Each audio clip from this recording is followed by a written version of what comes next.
Self-control, there are lots of different strategies that we don't have time to go into, but being able to control oneself, states of tension, making sure that one doesn't have to go to substances or inappropriate patterns to calm themselves down, regulate themselves up. All those things are crucial.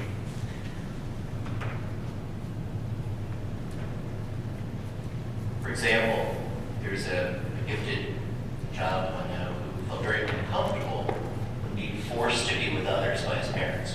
He was on the computer too much, including on child porn, and he was a teenager, emotionally he was a child, and parents made him go out. He was so uncomfortable, and because he wasn't taught to breathe, to calm down by anybody, he would literally have such pressured speech. It was so off-putting to other people, to kids his own age. The kids felt steamrolled by him, they felt intimidated by him, and this quest to have him accepted by peers led to horrible rejection, made him feel fatally flawed. Again, because people didn't teach him how to regulate himself, tension, words, and things like that in order to adaptively speak to and interact with other kids. Social skills, developing the necessary social skills to deal with tension, to deal with what other people are saying to you, how to give and take. Those are some of the interactions that in my experience over the years with gifted children can be a real challenge. Because if we're at the 90th percentile, some people used to call it, or terminally gifted, their IQs are well above 145. And if you think about the difference of what a person with an IQ of 100, if he goes or she goes 2 standard deviations down and is in the company of a homogeneous crowd of IQs of 70, imagine how an IQ of 145, 3 standard deviations above the mean, feels with an average group of IQs of 100.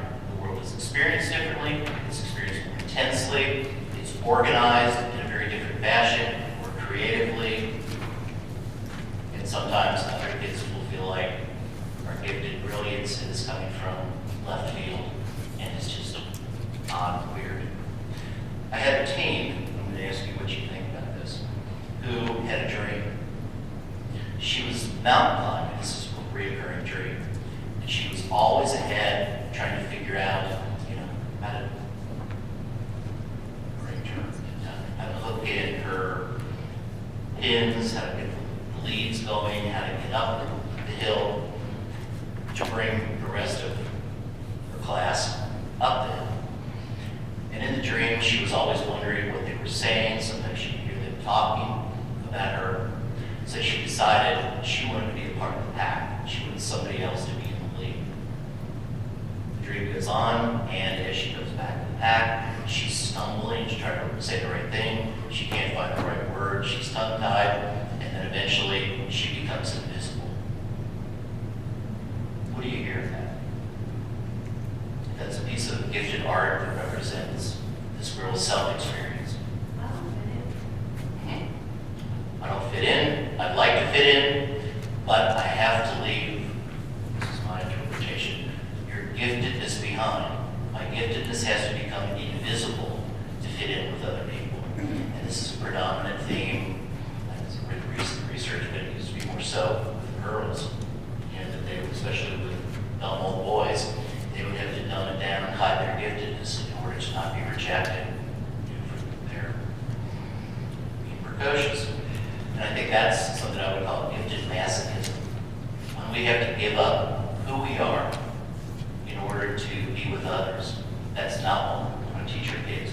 We want to help them be emotionally articulate about who they are, help them learn how to read other people, talk to other people, respect the fact that everybody is different and that everybody has a mind of its own, and that in relationships there is no such thing as right and wrong objective reality. would that be accept people who are non-empathic or abusive, non-understanding? That's wrong in relationships. But in terms of, my opinion is blue, yours is red. There's not an absolute right or wrong. One of my terminally gifted colleagues made the statement, there is no such thing as immaculate perception. And I think this is something that sometimes is hard for gifted individuals to learn. Okay.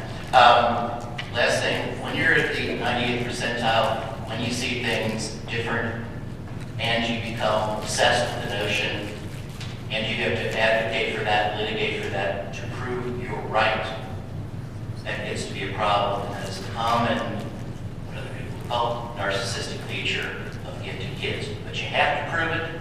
Who else is going to tell me that I'm wrong, I'm right, they're wrong, and my giftedness, my gifted identity is tied to continuing to be right. Let me end real quickly with Einstein, a few quotes. Not everything that counts can be counted, and not everything that can be counted counts. I love this. Imagination is more important than knowledge. This next one I learned because I had to intervene with two very gifted litigating attorneys who were in couples therapy in my office. I use this one. Those who set themselves up as judges of the truth are shipwrecked by the laughter of the gods. Thank you.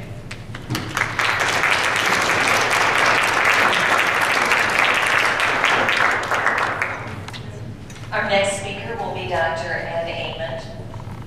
Dr. Amon is licensed to practice in both states of Ohio and Kentucky.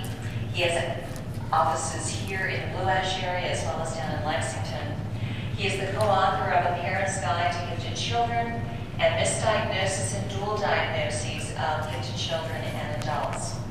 He is in private practice and he does work with gifted students. They are part of the population served in his practice. Dr. Amon. Now, I prefer to do this without a microphone, but this room's a little bit bigger than I had anticipated. So I'm gonna, can you all hear me if I don't use a microphone? Yes. Is it okay back there? Not in the back? I suggest you use it. All right. If I must. Okay. No, I'm pretty technologically challenged, so I do what I can here. I'm going to be talking about a lot of things that really dovetail with what Dr. Walker was talking about related to the social needs of gifted kids. Just to kind of get a sense of who we are here, how many of you are parents of one gifted teen? Two gifted teens? Three? Oh boy.